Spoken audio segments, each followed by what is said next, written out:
네, 수도권 인사이트 시간입니다. 매주 수요일 이 시간에는 지방자치에 대해서 계속 살펴보고 있었죠. 주민들의 직접 참여를 보장하는 제도들 가운데 오늘은 마지막입니다. 주민소송제에 대해서 알아보도록 하겠습니다. 오늘도 새정치전략연구소 김철근 소장님이 나오셨습니다. 안녕하십니까? 네, 안녕하십니까? 네. 자, 오늘 이제 주민소송제 알아볼 예정인데요. 전에 우리가 주민투표제, 네. 어떤 중요한 사안에 대해서 주민들이 결정할 수 있는 주민투표제, 네. 그리고 주민참여예산제, 예. 주민들이 어떤 사업에 대해서 예산을 청구해서 그렇습니다. 참여하는 거. 예. 그다음에 주민소환제. 예. 그렇죠? 주민소환제는 어떤 거였죠? 네. 단체장이나 의원을 네. 일정 정도 서명을 받아서 네. 소환을 해갖고 임기를 중단시키거나 해임시키는 거죠. 그리고 주민감사 청구에 대해서도 우리가 알아봤었나요? 그렇습니다. 네. 자, 오늘 주민소송제, 이런 여러 제도들과 어떤 차이와 어떤 공통성이 있는지 좀 설명을 해 주시죠. 주민소송제는 주민들이 네. 직접 사법부의 판단을 요청하는 거죠. 그런 차원에서 다른 주민참여제도하고는 좀 질적으로 다른 거죠. 네. 그러니까 투표제 같은 경우는 참여해서 투표를 결정하는 거고요.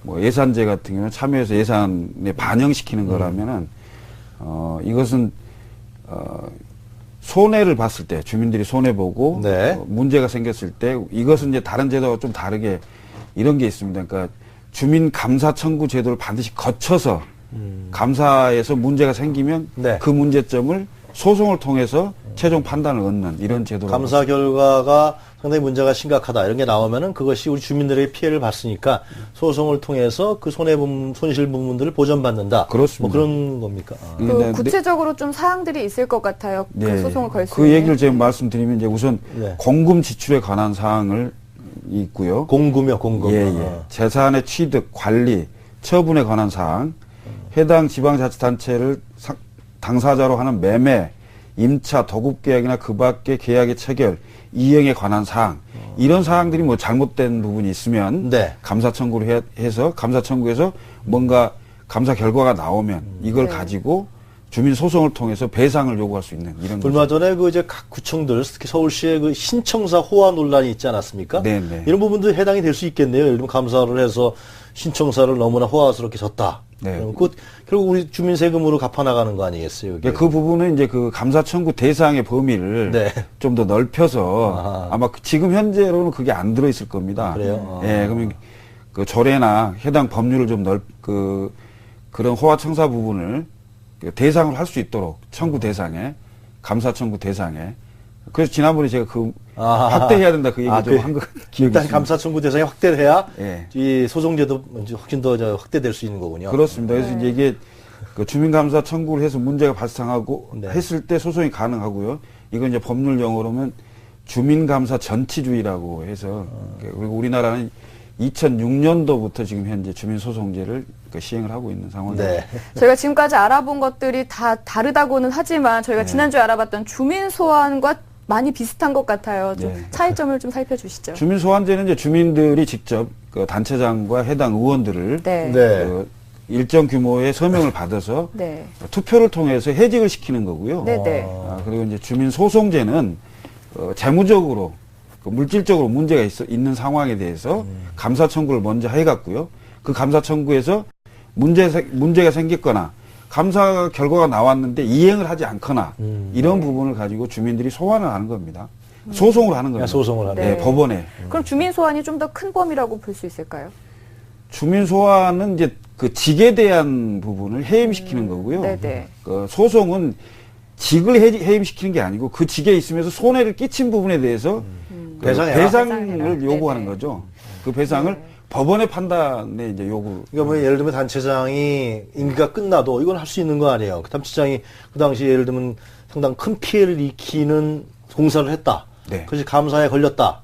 그러면 우리 세금으로 갖고 당신 공사에서 문제가 된 거니까 우리에게 배상해라. 그렇게 할 수 있는 거네요. 맞습니다. 그 지금 저 용인 경정철 같은 경우가 네. 전직 시장이 두 사람이 이제 걸려 있는 거죠. 네.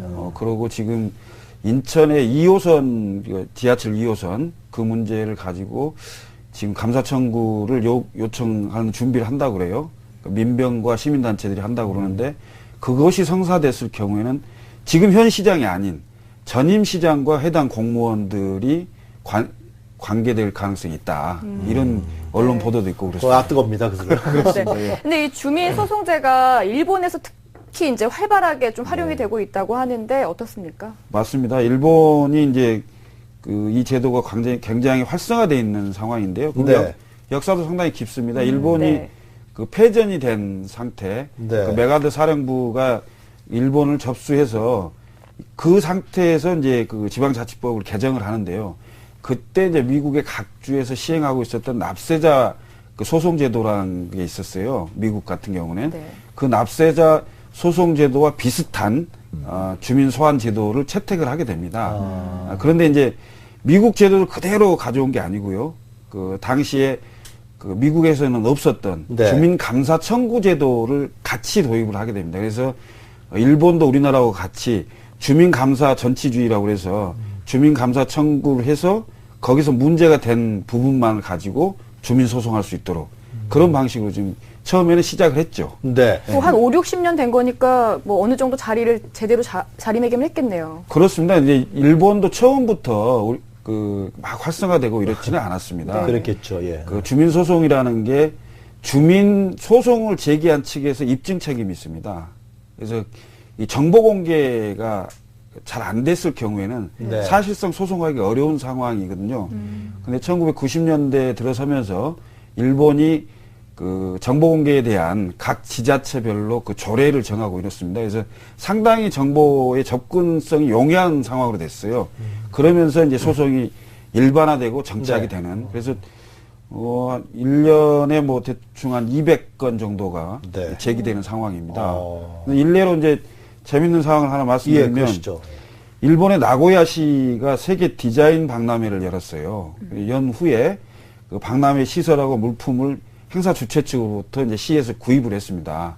그랬더니 주민들이 나고야 시장한테 이거 왜 쓸데없는 걸 구입한 거 아니냐. 그 주최 측의 적자를 보존해주기 위해서 시가 이걸 네. 대신 감당한 거 아니냐. 문제가 있다. 해서 주민소송을 제기를 한 거죠. 주민소송을 제기해서 1996년도에 주민들이 10억 엔의 그 승소 판결을 받습니다. 그래요? 예.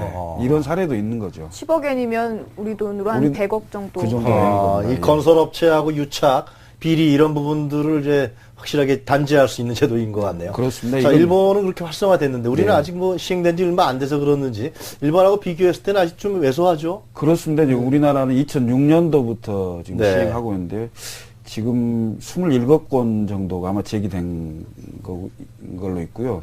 대부분 뭐 이제 많이 패소, 1심에서 바로 패소된 경우도 있고요. 네. 지금 현재 한 10여 건 이상이 그 2심과 대법원에 계류 중인데요. 네. 네, 대표적인 사례를 좀 살펴주시죠. 그 이제 보통 우리가 그 불법 의정비 있죠. 네. 의원들 그 의정활동비를 네, 네, 네. 대폭 올린 경우에 대한 그 청구 소송이 많아요. 그게 많고 그다음에 단체장의 불법 업무 추진비. 업무 그다음에 추진비. 그의 의회 의장이나 뭐 상임위원장이 활동할 수 있는 카드가 있어요. 네네. 이게 그 카드가 네. 뭐 개인 사적으로 사용됐다든지 뭐 이런 부분에 대한 그 반환 청구하는 소송이 대부분이었는데요. 현재는 현재 우리가 지금 그런 걸 주로 이제 네, 아직은 좀 예. 단체장이라든가 이런 뭐 카드 비리라든가 이런 거에 대한 소송을 했다 이거죠. 그렇습니다. 그렇습니다. 예. 그 중에 하나만 살펴주시죠. 예. 그 중에 하나를 살펴준다면 네. 지금 이제 우리 주민들이 직접 손으로 이제 해서 첫 승소 판결한 사례가 있습니다. 아, 그렇습니까? 그게 이제 서울 도봉구, 양천구, 금천구 주민들이 구청장을 상대로 낸 소송이거든요. 그게 이제 서울행정법원에서 2009년 5월 20일 날 판결 승소 판결을 했어요. 근데 1심입니다. 1심인데 세계구에 8억 7천만 원을 이제 환수해라. 이런 판결이 있었죠. 네. 아직은 일본에 비해서 우리나라는 이 주민소송제는 활성화되거나 네. 근데 내용이 풍부하신 것 같지는 않아요. 앞으로 상당히 좀 발전을 기대해 봐야 되지 않을까 그런 생각을 해봅니다. 예. 그렇습니다. 근데 지금 주민감사 전치주의라는 게 있어서 반드시 네. 감사를 거쳐서 그래요. 해야 되는 측면 때문에 이건 네. 좀 검토를 해봐야 되는 상황이다. 이런 네. 말씀 좀 드리고 일본 같은 경우는 한 해에 한 뭐 200건 정도 되는데 지금 우리가 2건에서 4건 정도밖에 안 되기 때문에 네. 남용될 가능성은 별로 없기 때문에 네. 주민감사 청구 제도와는 별도로 소송을 바로 할 수 있는 방법도 좀 법적 검토를 해볼 필요가 예, 있다. 잘 알겠습니다. 예. 그 세 번째는 이제 우리가 지금 주민 소송에 관한 법률이 없어요. 네. 지방자치법에만 이제 17조에만 규정돼 있기 때문에 이 부분을 그 해석의 차이가 많습니다. 또 그 행정소송법에다 이임을 해놨기 때문에 네. 이런 부분을 그 주민 소송에 관한 법률을 그 상세하게 좀 제정할 필요가 있다. 이런 말씀. 잘 알겠습니다. 네, 지금까지 새정치전략연구소 김철근 소장님이었습니다. 감사합니다.